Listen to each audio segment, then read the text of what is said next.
Assalamualaikum warahmatullahi wabarakatuh. Waalaikumsalam warahmatullahi wabarakatuh. Alhamdulillah wa syukurillah wa la hawla wa la quwwata illa billahil aliyyil azim. Asyhadu an la ilaha illallah wahdahu la syarika lah wa asyhadu anna Muhammadan abduhu wa rasuluhu sallallahu alaihi wasallam ala nabiyya wa ba'da. Wa qala Allah ta'ala fil Qur'anil Karim, Bismillahirrahmanirrahim, Inna a'tainakal kautsar fasholli li rabbika wanhar inna syani'aka huwal abtar. Wa qala Rasulullah sallallahu alaihi wasallam fi hadisihi an Abi Hurairah annahu qala ya Rasulullah ayyi shadaqatin afdal? Qala juhdul muqilli wabda biman ta'awil. Sadaqallahul azim wa sadaqallahul karim wa nahnu dzalika minasyahidin wa syakirin. Alhamdulillah, yang sama kita hormati Pak Lurah, Ketua RT 25, orang tua kita, para alim ulama, para imam, para muazzin, dan juga para bapak-bapak, ibu-ibu, jamaah, dan adik-adik semuanya. Musalla al-ikhlas yang dimuliakan oleh Allah Subhanahu wa taala. Alhamdulillah wa syukurillah, kita masih diberikan oleh Allah yang pertama nikmat sehat, sehingga kita bisa hadir di Musalla al-ikhlas ini dalam rangka kegiatan rutin kita yang setiap minggunya, yaitu di subuh Jumat Barokah. Salawat dan salam kita aturkan kepada Nabi kita Muhammad sallallahu alaihi wasallam. Allahumma sholli ala sayyidina Muhammad wa ala ali sayyidina Muhammad. Bapak Ibu, pada pagi hari ini dengan waktu yang singkat, sambil kita ngeteh, kopi dan sarapan bersama, kita akan membahas masalah hadis Rasulullah yang cukup pendek. Yang pertama, hadis ini dari Abi Hurairah. Abi Hurairah itu bertanya kepada Rasulullah SAW, ya Rasulullah, kira-kira sedekah yang paling afdol, yang paling utama itu sedekah yang mana ya Rasulullah? Ayy sedekatin afdol, sedekah yang paling utama, yang paling afdol itu yang mana sedekah itu? Apa kata kalau Rasulullah? Qala juhdul mukilli. Juhdul mukilli itu adalah sedekah yang paling utama, itu sedekah yang maksimal yang dilakukan oleh orang yang tidak punya. Sedekah yang maksimal orang yang tidak punya. Terus wabda biman ta'ulu, dan mulailah kamu untuk bersedekah kepada orang yang terganggu. Dalam hadis dua yang sependek ini ada dua yang harus kita ambil. Yang pertama, yang dikatakan sedekah yang utama dan mulia. Yang kedua, siapa yang berhak dan menerima sedekah itu?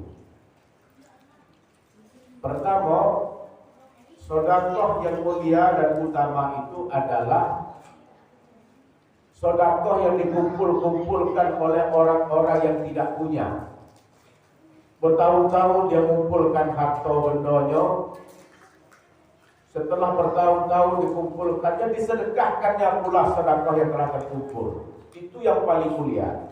Bukan berarti orang yang lebih kaya memiliki harta benda itu yang paling mulia.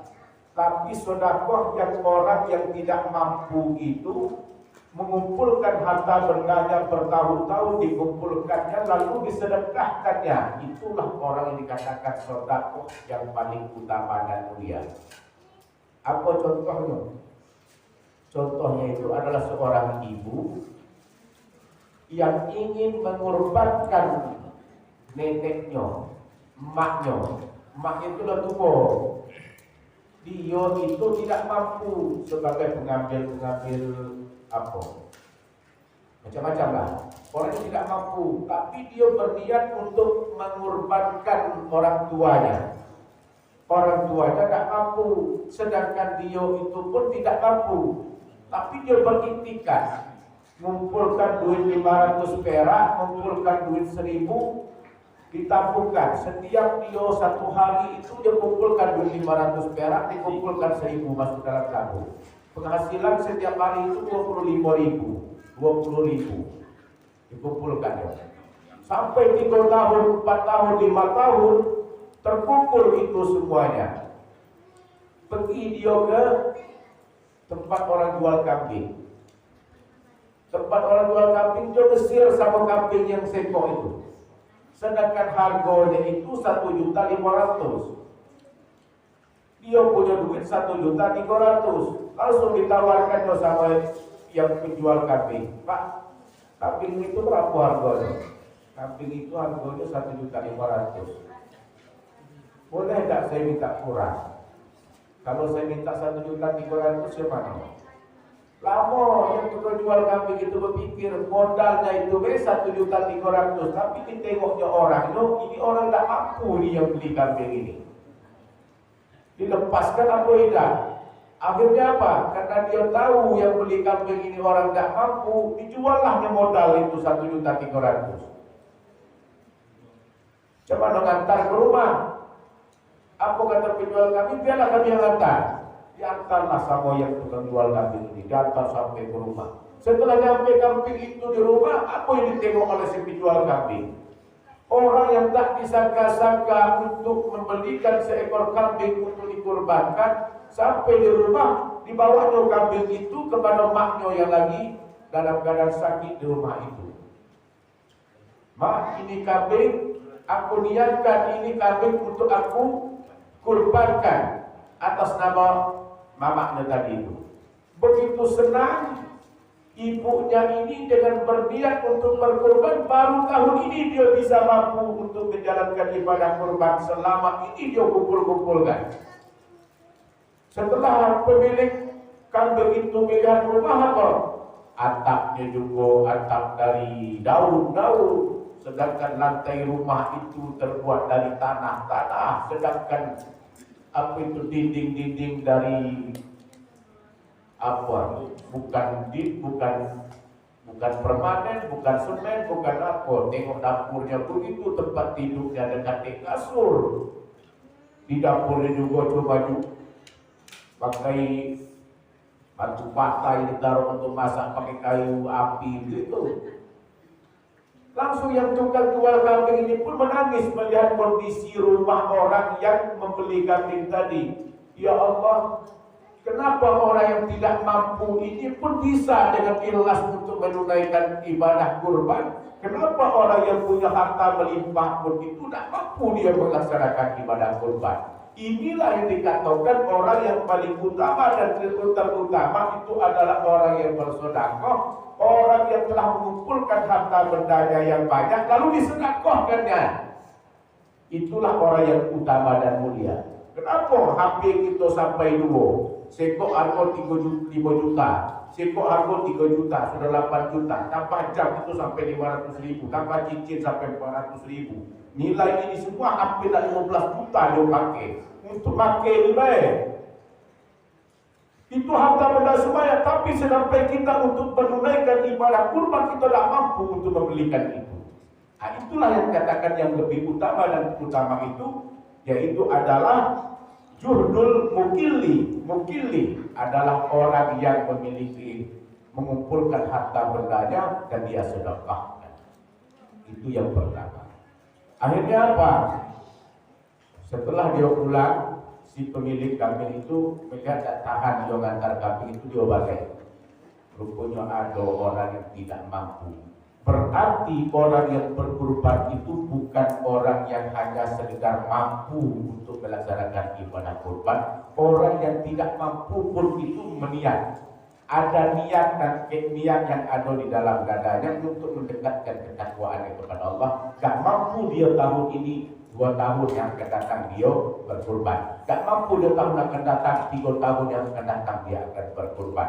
Yang penting sudah ada niat yang dikatakan oleh Allah. Yang kedua, dalam hadis ini juga, siapa yang menerima sedekah itu yang lebih utama?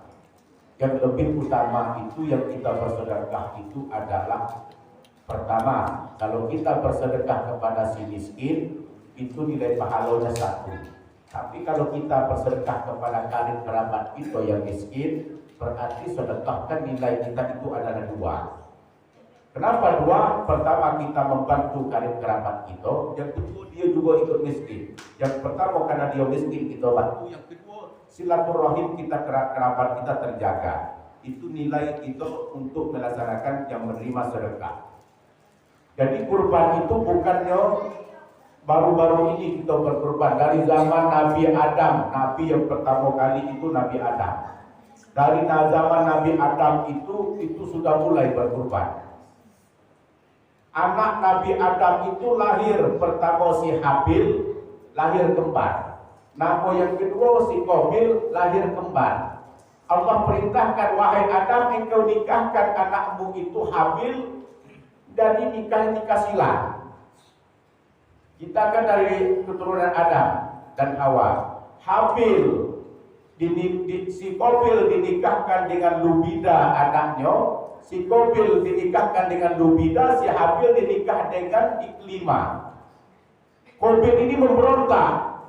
Saya tak setuju nikah dengan Lubida. Kenapa? Si Lubida ini tidak secantik dengan si Iklima. Rasa sang iri itu si Qabil. Allah katakan, wahai Adam, sebelum dia nikah, syarat sebagai menikah itu adalah harus berkurban. Suruh dia berkurban dulu, baru syarat dia menikah. Habil ini itu seorang pengembala. Sebagai dia pengembala, dia kurban. Diambilnya unta yang jantan, dihadapkan kepada Allah, saya berkurban ini, seekor unta. Sedangkan Qabil ini adalah bidang pertanian, dia punya kebun banyak. Dia ambilnya kena hasil kebun yang buruk-buruk, yang busuk-busuk, dikumpulkan, dikasihnya kepada Allah itu hasil daripada pertanian. Dari 2 pengorbanan tadi antara Habil dan Qabil, di langit itu, di bukit itu, dilahap api kurbannya si Habil. Berarti tanda kurbannya Habil tadi diterima oleh Allah. Sedangkan hasil pertanian yang buruk dan jelek-jelek itu yang punya si Qabil itu masih utuh waktu itu. Berarti pengorbanan si Qabil itu ditolak oleh Allah. Itu dari zaman siapa? Zaman Adam alaihissalam. Itu pengorbanan. Ibrahim, Nabi Ibrahim juga pengorbanan lagi.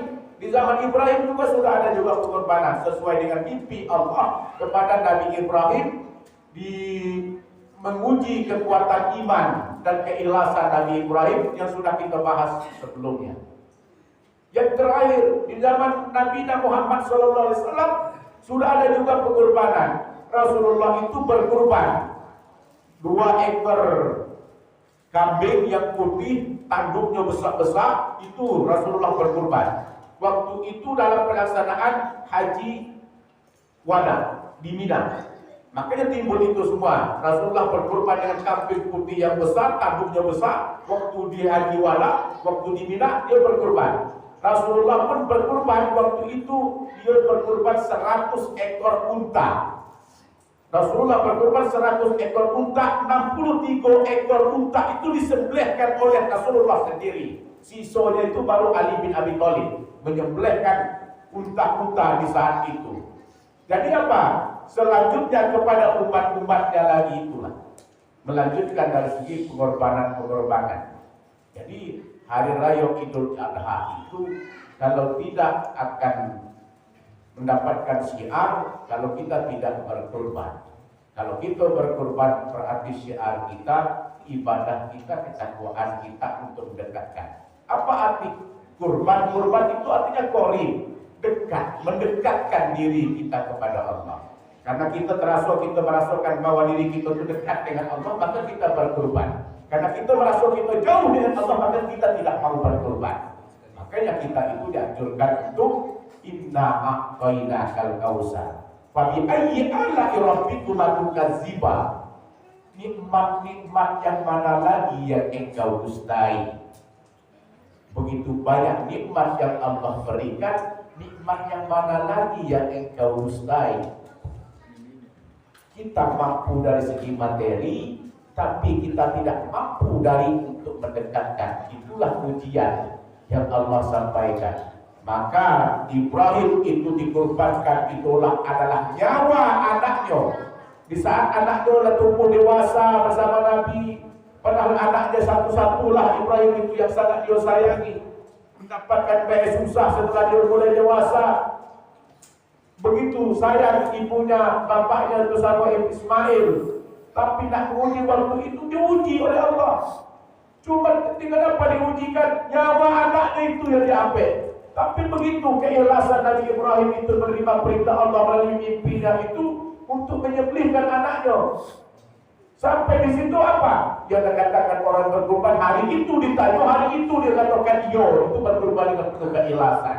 Tapi kalau kita beda, hari ini kita bertanya lama kita memikirkan yo antara iyo apa tidak, iyo apa tidak, iyo apa tidak. Nah itulah balasan perbedaan kita, mendekatkan diri kita dengan Allah dengan kurban. Keutamaan orang yang berkurban bukan berarti orang yang melimpahkan harta bendanya, tetapi orang yang selalu mengumpulkan harta bendanya bertahun-tahun baru dia bersedekahkan. Bukan saja kurban ini khusus untuk orang yang memiliki harta, tapi orang yang tidak mampu, yang penting ada niatnya itu dikumpul-kumpulkan lalu ia bagikan. Nah itulah berkurban. Jadi bukan berarti saya mampu, saya berkurban, saya tidak mampu, saya berkurban.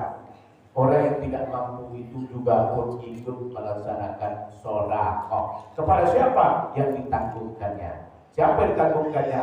Saya berikan kepada miskin dapat pahala satu. Kalau saya diberikan kepada karib kerabat saya, berarti utamakanlah bersedekah kepada keluarga kita yang lebih utama. Sedekah itu keluarga kita. Kalau ada adik-adik, anak apa keponakan kita kira-kira tidak mampu, itu yang diutamakan. Pertama, kita menyambungkan silaturahim kita dengan keponakan dan keluarga kita supaya lebih akrab. Yang kedua, kita bisa membantukannya juga dengan melalui sedekah. Semoga pertemuan pagi kita ini mendapat arti dan makna bagi kita semuanya. Dari perumpamaan yang saya sampaikan ini termotivasi kita itu untuk meniatkan dan mengumpulkan harta berkah kita untuk melaksanakan ibadah kurban persiapan yang akan datang. Tidak mampu saya tahun ini, saya niatkan tahun depan saya bisa berkurban. Tak mampu saya tahun depan, tahun akan datang lagi saya akan berkurban. Kenapa? Disunnahkan oleh Rasulullah Sallallahu Alaihi Wasallam setiap tahunnya ada di dalam keluarga itu yang berkurban. Disunnahkan oleh Rasulullah Sallallahu Alaihi Wasallam setiap tahunnya ada di dalam keluarga itu yang berkurban. Bukan berarti hari ini tahun ini saya berkurban, tahun besok saya sudah berkurban kemarin. Bukan.